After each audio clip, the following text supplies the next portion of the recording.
Good morning, Redemption Church. It's really nice to be talking to you all again. I cannot wait till I actually get to see you guys in person, but for now, this will do, and it's nice just to get to have a little bit of communication with you all. So tonight I'm going to be talking about Christ in First Chronicles. Now, one of the things that I love about the Bible is that to me it's like a big puzzle, and I love puzzles, any kind of puzzle, jigsaw puzzles, crossword puzzles, critical thinking puzzles, whatever, you name it. And so to me, just reading through the Bible and seeing how all the pieces from, Genesis to Revelation just fit together in this beautiful picture of redemption, I find it really fun. And so for me, it just makes reading the Bible that much more interesting. And so we're kind of going to do a little bit of that tonight, or this morning, talking about Christ in First Chronicles.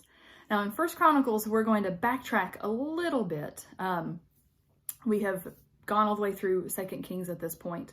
In this book and in the next, in Second Chronicles, we're going to see a review of some of the people and events that we've seen from Genesis through some events that we haven't even discussed yet. First and Second Chronicles were most likely written by a priest or a Levite a few decades after the Israelites, who had been held captive in Babylon, had returned to Jerusalem. They're essentially a compilation of genealogies and select historical events that place focus on the significance and continuation of the Davidic covenant. It would have been really important to the Israelites to have a written record and reminder that they could continue to hope in God's promises, especially considering all they'd been through in their exile. Family lineage was also very important to two mainstays of Jewish culture, the priesthood and the monarchy. And we get to see how those two roles really pan out throughout these books.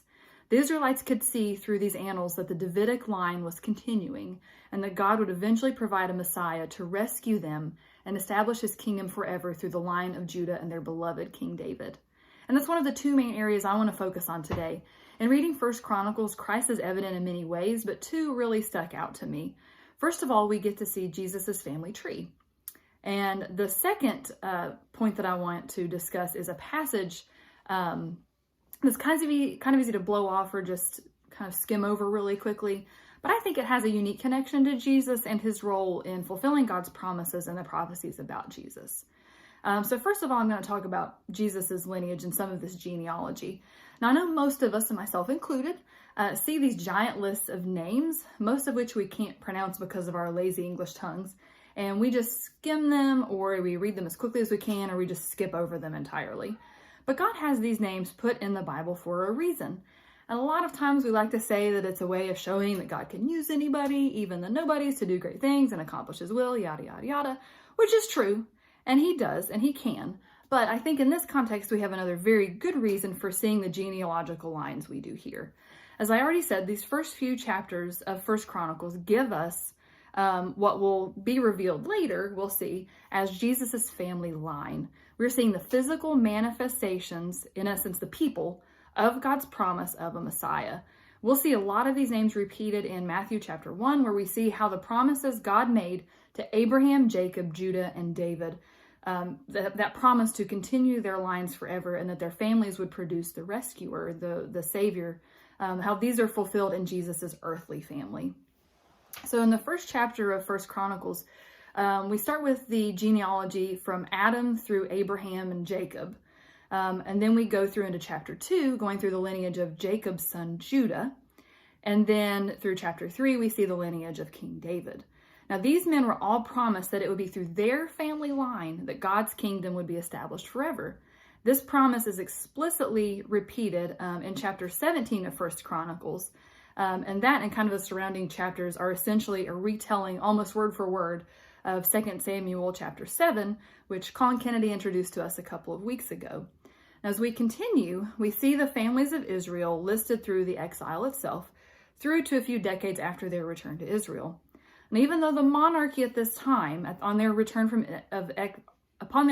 exile, the monarchy as a political institution sort of stopped functioning as such with the fall of Jerusalem to Babylon, as Pastor Paul kind of explained last week in 2 Kings. But someone in the Davidic line, as we'll see, still serves in a leadership capacity. When the Israelites returned to Jerusalem, this man named Zedekiah is made king of Judah by the Babylonian king as kind of a puppet monarch. Now, we still have a descendant of David here in this picture, in this story. The man who should have been king, the rightful king, was a man named Jeconiah, also known as Jehoiakim. He would have been the rightful king, but he was so evil that his family line was actually cursed. We see that in Jeremiah chapter 22, if you want to look that up. But anyways, despite this man being so evil, and despite him kind of losing some of his privilege as king of Jerusalem, we see one of his descendants step up, a man who did love God, a man named Zerubbabel. And Zerubbabel, we see, takes initiative along with some of the Levites to start rebuilding the temple, rebuilding God's house. So we can see that even through all of this, even through all of the sin and all of the bad stuff that the Israelites have been through, God has still set one of David's family members over his house. He's going to oversee the rebuilding of the temple. Again, this is just an echo of that promise that God made to David in chapter 17. Now, if you want to see the rest of this genealogy, kind of continue on past these books through Jesus, then all you have to do is look in Matthew chapter 1. Matthew, when writing his account of Jesus' life and ministry, knew he was going to be writing to an audience of Jews. And he knew how important family lineage was to them. By starting his account of Christ's life with Jesus' family tree, he is practically establishing Jesus' legitimate legal claim to the throne of David. And the Israelites of his time would have known exactly what that meant. If Jesus was the heir to David's throne, then Jesus would have to be the Messiah, the one whose throne shall be established forever, that again we see in the covenant that God makes with David in chapter 17. And that's just amazing to me that through all of this history, from the creation through the history of the nation of Israel, that God had been promising that the rescuer, the Messiah, would come in a certain way through a certain group of people. And he pulled that off. But of course he could. And of course he would, because he's God and he can do that. And God keeps his promises. And again, this is just part of that puzzle that I was talking about. It's just so awesome to see how the Bible is connected like this. So we've kind of discussed how 1 Chronicles shows us how God's promises through and with the use of mere men have been fulfilled, and that God uses whom he said he would to provide a Messiah. But now we're going to kind of move on to the second part of what I wanted to discuss. What would the Messiah do? What would be his job or his role or his function once he arrived? And obviously we have a lot of passages throughout the Old Testament, starting in Genesis, that point to, all the different things Jesus would do. He would make his enemies his footstool. He would suffer and die to save his people. He would establish God's kingdom forever. He would rescue God's people, etc. But I also think we get a little glimpse or a shadow of that in 1 Chronicles chapter 9, verses 22 through 23. So I'm going to change direction a little bit right now, but I'm going to bring it back around, okay? So just hang with me. So to back up a little bit, the descendants of Levi, one of Jacob's sons, were specifically appointed by God to serve as priests and to serve in the tabernacle first, and then in the temple once that was built. And we see this in Numbers chapter 3. Now each family within the tribe of Levi was also assigned different duties with regards to the tabernacle or temple and the sacrificial covenantal system established through Moses. Whichever family within that tribe a person was born into, that would determine their role within that service. Some families were assigned the roles of musicians or taking care of and preparing all of the items within the temple or the tabernacle, guarding, protecting. Some of them were priests that, had to offer the sacrifices and intervene for the people. But essentially, their role in life was decided for them before they were born. If you had been a Levite in that time, God would have created you and placed you in a particular family in order to fulfill his will by serving in the tabernacle or the temple. And it would have been an absolute honor to do so. And we see here in 1 Chronicles that when the Israelites return to Jerusalem, that they return to this practice after they return from the exile to rebuild the temple. So one of the first things that Zerubbabel, the man we talked about earlier, and the other Levites did was to reestablish those roles that each of the original families was supposed to undertake. David had also, during his reign, had assigned certain families to guard certain gates within Jerusalem, not just within the temple, when that city was built and when those walls were built. And these families also had these duties returned to them. And again, this brings us back to 1 Chronicles 9, where we see kind of what this practically looked like. And I'm not going to read all of this, but I did want to kind of list the jobs out that were assigned based on which family you were a part of. And again, this is not an exhaustive list, but these are the ones that the author mentions. and that I think we can find a little bit of significance of in here. So we see gatekeepers listed. We see a couple of different groups of people that are responsible for different things within the temple, like the utensils, the furniture, the flour, wine, oil, incense, spices, people that were responsible for mixing the spices, people responsible for making the showbread. And then we also see people who are responsible for singing or for worshiping within the temple through that means. Now, you might have already guessed where I'm going with this, because we know that almost every aspect of the temple or tabernacle system is a reflection of Jesus. And Jesus had several roles within the one large umbrella role of Savior. And I think we see some of these reflected here. I'm not going to dwell on these really long, because that's a whole nother rabbit hole that we could go down for a really long time. And it's super fun to do, but that's not my main goal in this. So I'm just going to kind of go over this really quickly, and then I'm going to move on. So first of all, it's gatekeepers. Jesus describes himself as the gatekeeper in John chapter 10, with the people who are in charge of the different items within the temple.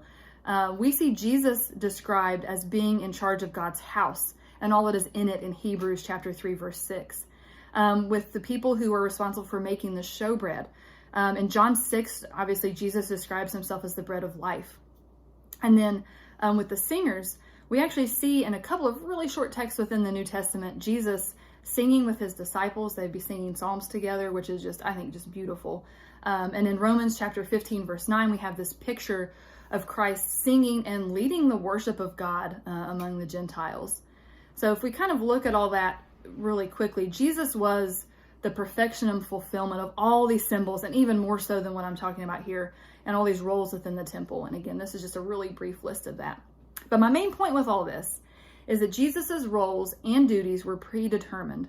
They were chosen for him before he put on flesh and joined his people on earth. And unlike the people that we see fulfilling their predetermined roles in 1 Chronicles chapter 9, Jesus did so with perfect obedience. His role was to follow and obey God's will no matter what. And he did so without a single glitch. He accepted his role and fulfilled it even to the point of death, even death on a cross, as Philippians 2:8 tells us. What a wonderful example God gives us in the life of Christ. That's only a shadow here in 1 Chronicles of how to live our lives in a way that glorifies him.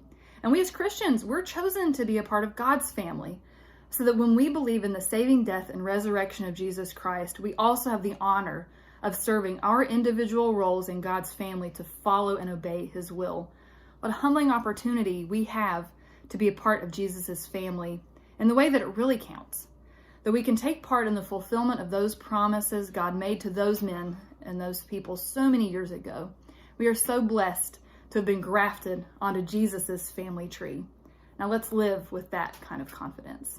Thanks, guys. Love you.